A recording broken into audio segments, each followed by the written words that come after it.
Okay. Okay, we call this meeting to order, please. Ms. Whitby, will you call the roll? Yes, sir. Ross? Here. White? We're here. Taylor? Here. Robinson? Here. Baxter? Here. Vouch? Here. Height? Here. And Witcher? Present. McCormick is present, sir. Would you read the special call, please? Yes, sir. An email from City Attorney Jason Carter dated, whatever day it was dated, Friday, January 15th, to honorable members of the North Little Rock City Council. The purpose of this email is to advise you that Mayor Smith has called a special meeting of the North Little Rock City Council at 5 p.m. on Tuesday, January 19, 2016, at City Hall Council Chambers, North Little Rock, Arkansas. The following will be on the agenda. 01602, an ordinance waiving formal bidding requirements for drainage rehabilitation at Dickey Stevens Ballpark, appropriating funds, declaring an emergency, and for other purposes, sponsored by Mayor Joe A. Smith. This is pursuant to Section 48-2 of the North Little Rock Municipal Code, and all members were notified by email and have responded. Thank you very much. As we all know, we talked about last week, the issue and the time constraints that we have on repairing the sinkhole issue at Dickey Stevens Park. Chris spent a good part of last week finalizing all of this so that we could get it out to you on Friday, which he has. I believe the legislation calls for 375. 375,000, 350, and then we had a $25,000 contingency, I believe, Chris, is that right? Yeah.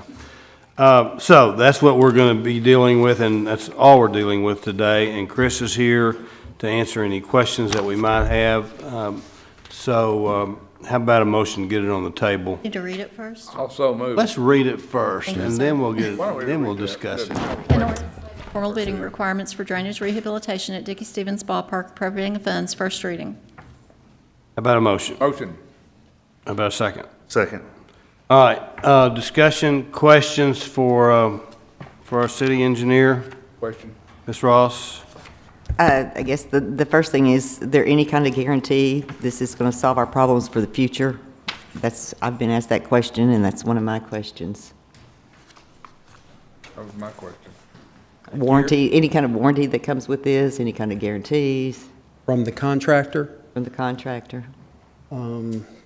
that's not set up in the contract with them, no.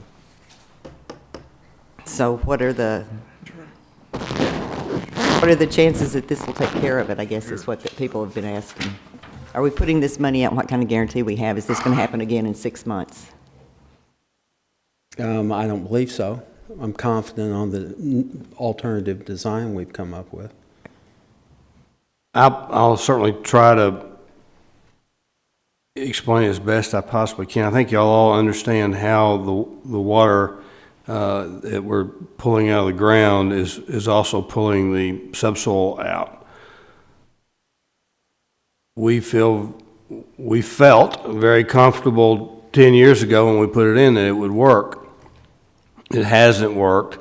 We knew we were having problems with it in 2008 or whenever it was, and we went into mediation with the contractor and the engineers and the architects, and there were so many variables there that the negotiating team at that point decided that a settlement would be for $130,000 for any future issues that might come up. Well, needless to say, here 5 or 6 years later, those issues have come home to roost. And if you interviewed each one of those individuals, they would say that it should have worked, and it was designed properly, and it was installed properly, and so on and so forth. So, to answer your question, this contractor that's coming in as he's never been involved with this project. He is just doing the work that we're telling him to do. Right. So we certainly wouldn't be able to ask him for a warranty, if you would. The consultant that we brought in was Terracon Engineering, which is a national engineering firm that has a lot of experience on underground drainage systems. And I've never known an engineer to warranty a construction work, especially something that's underground. But so I don't anticipate that we're going to have any problems. We think we've had so many engineers look at it that this is hopefully 90% going to work. And but I don't see us having a warranty. Ms. White. I have one question and one comment. I went out Friday with Chris, and I'd seen the pictures like everyone else has. Has anyone else gone out there and looked at it? And I was surprised. It was worse than I thought it was. I'm going to just say I was just surprised how bad it was. But my question is, what if it goes over the 44 days of work? Do we have a... Well, we're going to back it up. We have set dates for the first use of the field. So what we're doing is working backwards from that date in order. The diamond construction will have to stop work. We hadn't finalized that exact date, but they'll have to stop work in order to get the ball field ready for the first games. Will we be able to rehab all 600 feet of pipe that we've got identified? And we may not, within the time frame, weather dependent, groundwater dependent, we may not be able to finish all of it before the start of this season. But I'm confident we can finish the really serious areas and, you know, make it through the season. Then we would have to go back and wrap up. So if we go over the 44 days, then we'll be paying the 4,000 such per day? In the contract, in the information I had read, it was about $4,000 per day for the work? No, they are only getting paid for days they work. Right. Right. But if it goes past the 44 days, will we be paying them? We actually, from right now, we don't have 44 days.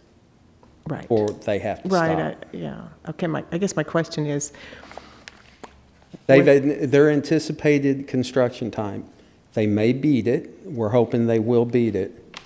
But their 44 days goes past the time frame that they have to be out of there.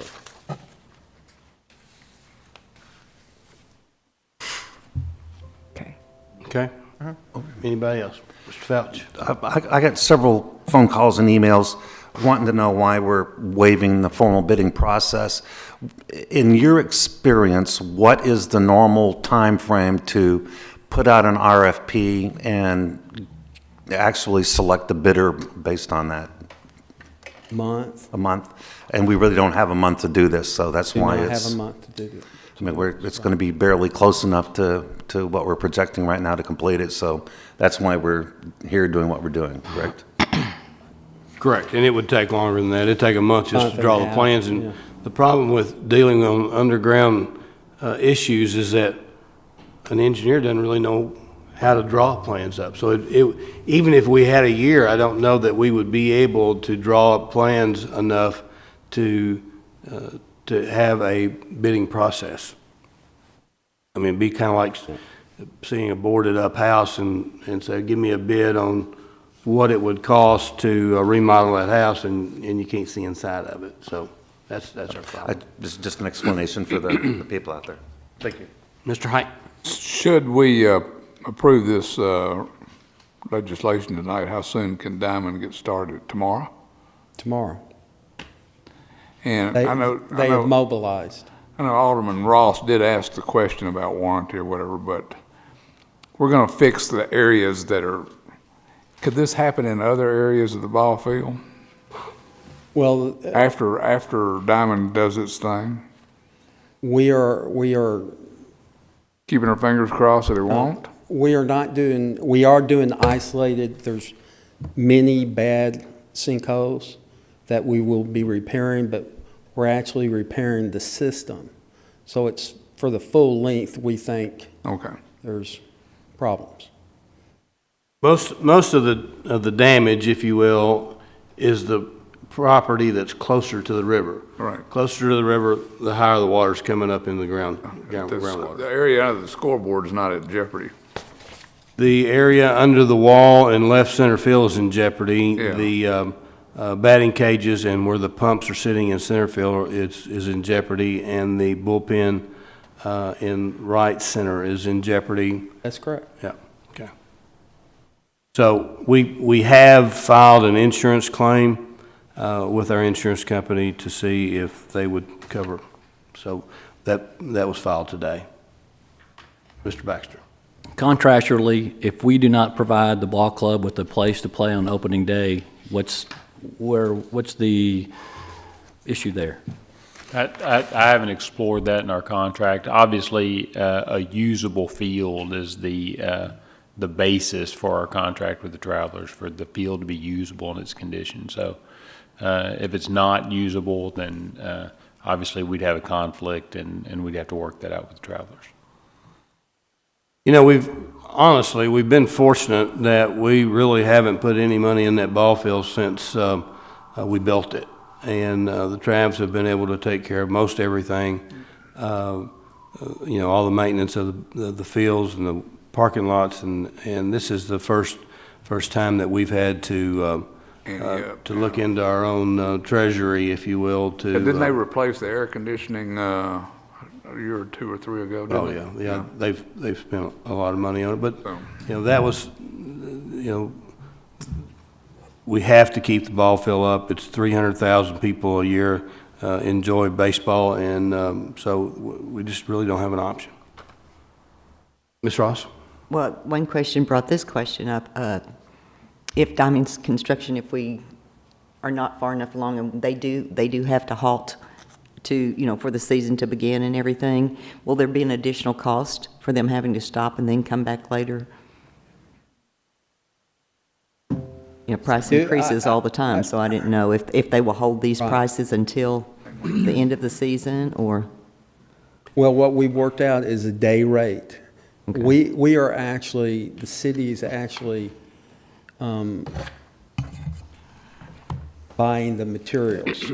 I guess Diamond is providing labor and equipment on a daily rate, which we have reviewed their team that they're using for this. So I would say that their daily rate will be maintained. Okay, I guess I There just was didn't. there wasn't a separate mobilization, demobilization. Right, I was basically just a wondering how daily- long daily that rate. price was good for, I guess, is basically what. So That price is good for 44 days, the total price. So that daily rate of, what, 4,000, 4,050. yeah. Presumably, it'd be the same type of crew and equipment that would come back to work if it was stopped prior to. Let's just hope that we can get it done in the time that we have allotted. That's right. That's the goal. Any other questions? How about a motion? We have a motion. How about on the motion? Ross? Yes. White? Yes. Taylor? Robinson? Yes. Baxter? Yes. Vouch? Yes. Height? Yes. And Witcher? An ordinance waiving formal bidding requirements for drainage rehabilitation at Dickey Stevens Ballpark, appropriating funds, second reading. Move we suspend all readings. Second. On the motion. Ross? Yes. White? Yes. Taylor? Yes. Robinson? Yes. Baxter? Yes. Vouch? Yes. Height? Yes. And Witcher? About a motion to adopt So moved. Second. and a second on the motion. Ross? Yes. White? Yes. Taylor? Yes. Robinson? Yes. Baxter? Yes. Vouch? Yes. Height? Yes. And Witcher? On the emergency, Ross? Yes. White? Yes. Taylor? Yes. Robinson? Yes. Baxter? Yes. Vouch? Yes. Height? Yes. And Witcher?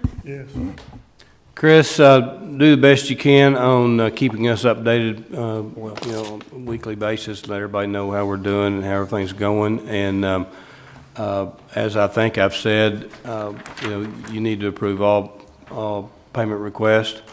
Okay? All right.